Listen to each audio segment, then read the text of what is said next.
కి ఈ విగ్రహాల ఇష్యూ ఏంటి అంటే టీడీపీ ఎమ్మెల్సీ రామ్ గోపాల్ రెడ్డి గారు కూడా నేను చెప్తూ ప్రజానిధులు దుర్వినియోగం జరిగాయి, పులివెందుల్లో అక్రమంగా విగ్రహాలు ప్రతిష్ఠించారని చెప్పారు.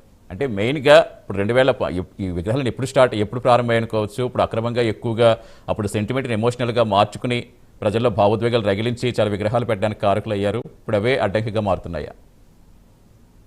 సార్ గుడ్ మార్నింగ్ మీకు, ప్యానల్ ఉన్న సభ్యులకు, అలాగే ప్రైమ్ నైన్ ప్రేక్షకులందరికీ వెరీ గుడ్ మార్నింగ్ అండి. Good morning. చెప్పండి. ఇప్పుడు దాకా టీడీపీ అధికార ప్రతినిధి గారు రాఘవేంద్రరావు గారు మాట్లాడుతూ ఏదో ఆ రోజున జగన్మోహన్ రెడ్డి గారు సెంటిమెంట్ రగల్చాలి అనే ఏకైక ఉద్దేశంతో ఇలా విగ్రహాల స్థాపన చేయడం జరిగిందని చెప్పి చాలా దిగజారుడు వ్యాఖ్యలు చేస్తున్నారు.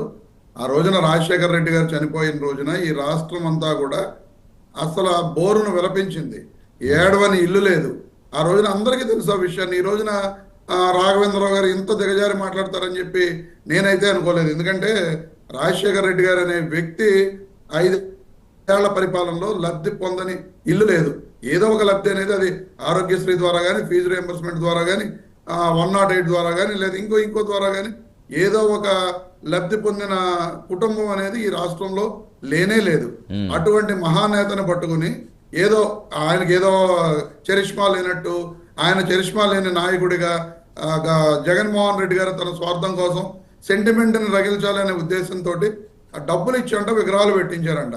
ఆ రోజుల్లో మరి ఈయన ఏ పరిస్థితిలో ఉన్నారో నాకైతే తెలియదు, కానీ నాకు విగ్రహాలు, ఎందుకంటే జగన్మోహన్ రెడ్డి గారి ఓదార్పు యాత్ర అంతా కూడా నేను ఆయనతోటి తిరిగిన సందర్భాలు, ప్రతి ఓదార్పు యాత్రలో ప్రతి జిల్లాలో నేను ఆయనతో పాటు ఉన్నాను కాబట్టి నాకు తెలుసు.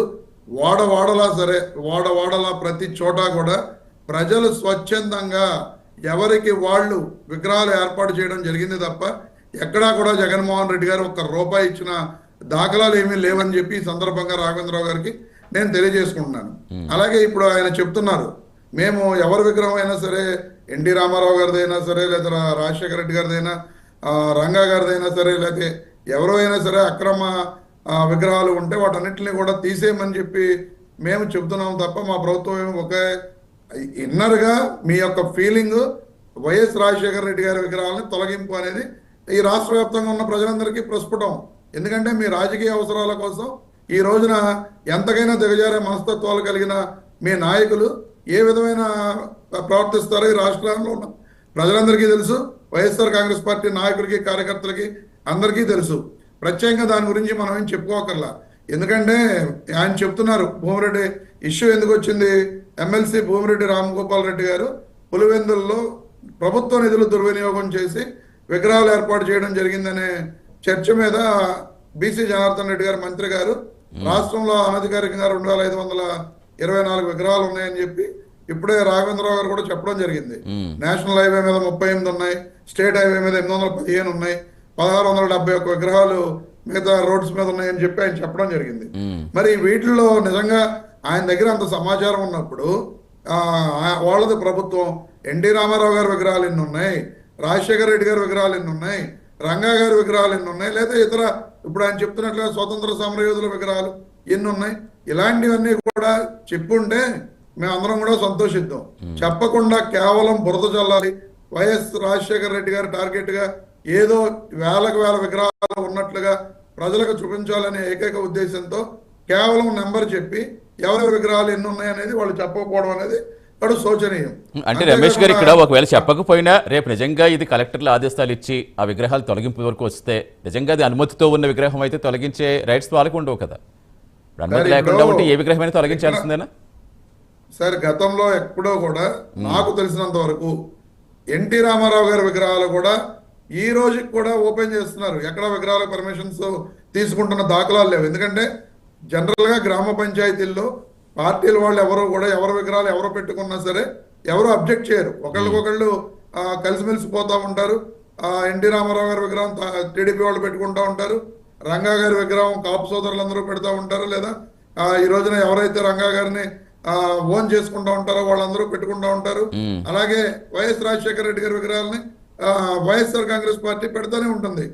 ఎక్కడా లేని గతంలో ఇబ్బందులు ఈ రోజు మాత్రం ఎందుకు రావడం జరిగింది? వీళ్ళు చెప్తున్నట్లుగా పులివెందుల్లో పెట్టిన రాజశేఖర రెడ్డి గారి విగ్రహాల్లోనే నిధుల దుర్వినియోగం జరిగితే రాష్ట్ర వ్యాప్తంగా ఎన్టీ రామారావు గారి విగ్రహాలను కూడా ప్రభుత్వ నిధులతో పెట్టడం జరిగింది. సత్తెనపల్లిలో సాగర్ ప్రాజెక్ట్ అని చెప్పి సుమారు 5-6 కోట్ల రూపాయలు ఒక సరస్సులో ఒక చెరువులో ఎన్టీ రామారావు గారి విగ్రహం పెట్టి దానికి బోటు అక్కడ వరకు వెళ్ళేటట్టుగా బోటు అది ఏర్పాటు చేయడం జరిగింది. మరి అది నిధుల దుర్వినియోగం కదా. ఇప్పుడు చెరువు అభివృద్ధి పేరుతోటి ఎన్టీ రామారావు గారు అసలు చెరువుల్లో విగ్రహాలు పెట్టడానికే సుప్రీంకోర్టు నుంచి పర్మిషన్స్ లేవు. సుప్రీంకోర్టు ఎటువంటి నిర్మాణాలు చెరువుల్లో చేపట్టవద్దని చెప్పి ఉన్నా సరే వీళ్ళు చెరువులో ఏ విధంగా వీళ్ళకి విగ్రహం పెట్టారు, అది అక్రమ నిర్మాణం కదా.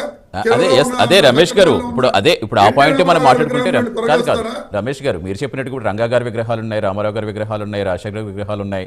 సరే విగ్రహాలు ఎవరికి వాళ్ళు అభిమానించి పెట్టుకుంటున్నారు. సరే దాన్ని అలాగా ఆ పక్కన వదిలేస్తే నిజంగా అవి ట్రాఫిక్లకు కానీ ఎక్కడైనా ఏదైనా ఇష్యూ జరుగుతుంటే ఎంత పెద్ద ఇష్యూస్గా మారిపోతున్నాయి అవి.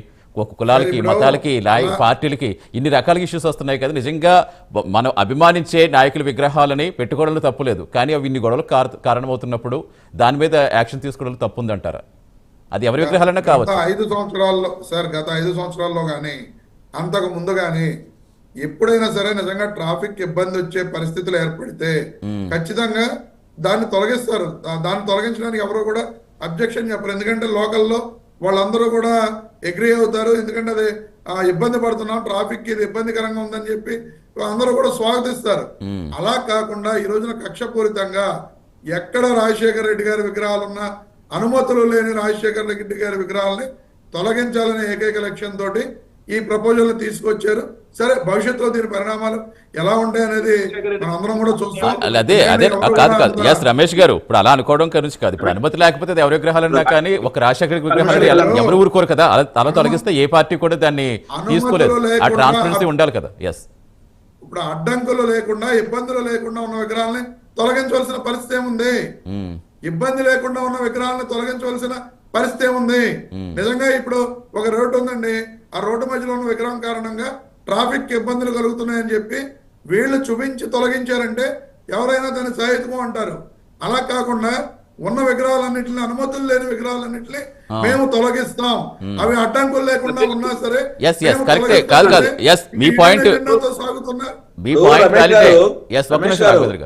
చాలా క్లియర్ గా చెప్పింది. అదే కలెక్టర్లకు ఆదేశాలు ఇవ్వడం జరిగింది. దాని యొక్క నెక్స్ట్ ఫర్దర్ స్టెప్స్ ఏంటి, ఆ లోకల్ ఏవైతే పొలిటికల్ ఇష్యూస్ ఉన్నాయో ఆ పొలిటికల్ ఎవరున్నారో వాళ్ళని పిలిపించుకొని మాట్లాడి దాని ప్రకారంగా కార్యాచరణ చేయడం అనేది జరుగుతుంది.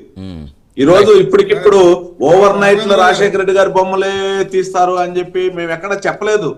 ఈ రోజు ఇది దిగదాస్తనంతో మాట్లాడడం కాదు, నిజంగా రాష్ట్రంలో పబ్లిక్ ఈ రోజు ఇబ్బంది పడుతున్నటువంటి పరిస్థితి. ఎందుకంటే ఒక రాజకీయ నాయకుడు విగ్రహం ఎక్కడైనా సెంటర్ లో పెట్టుకుంటున్నారు, అక్కడ ఏదైనా ఒక మీటింగ్ ఏర్పాటు చేసుకుంటున్నారు, దానికి సంబంధించిన వర్ధంతి కానీ జయంతి కార్యక్రమాలు కానీ అక్కడికి కొన్ని వేల మంది జనాభా మొబిలైజ్ అవుతున్నారు. ఆ టైంలో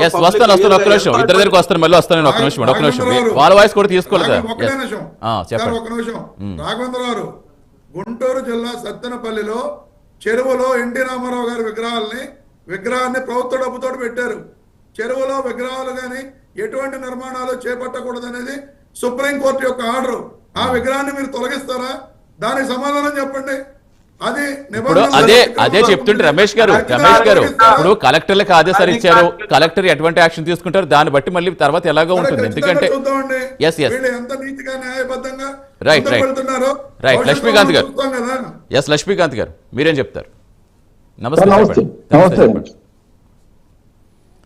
ఎస్, ఈ విగ్రహాల తొలగింపు ప్రక్రియకు సంబంధించి కలెక్టర్కి ఆదేశాలు ఇచ్చారు. సో ఎవరు టార్గెట్ గా చేశారనేది ఒక చర్చ అయితే, నిజంగా ఎవరికి వాళ్ళు ఇలా విగ్రహాలు పెట్టుకుంటూ వెళ్ళిపోతే ఎక్కడ ఫుల్ స్టాప్ పడాల్సిన అవసరం అయితే కనిపిస్తుందా లేదా?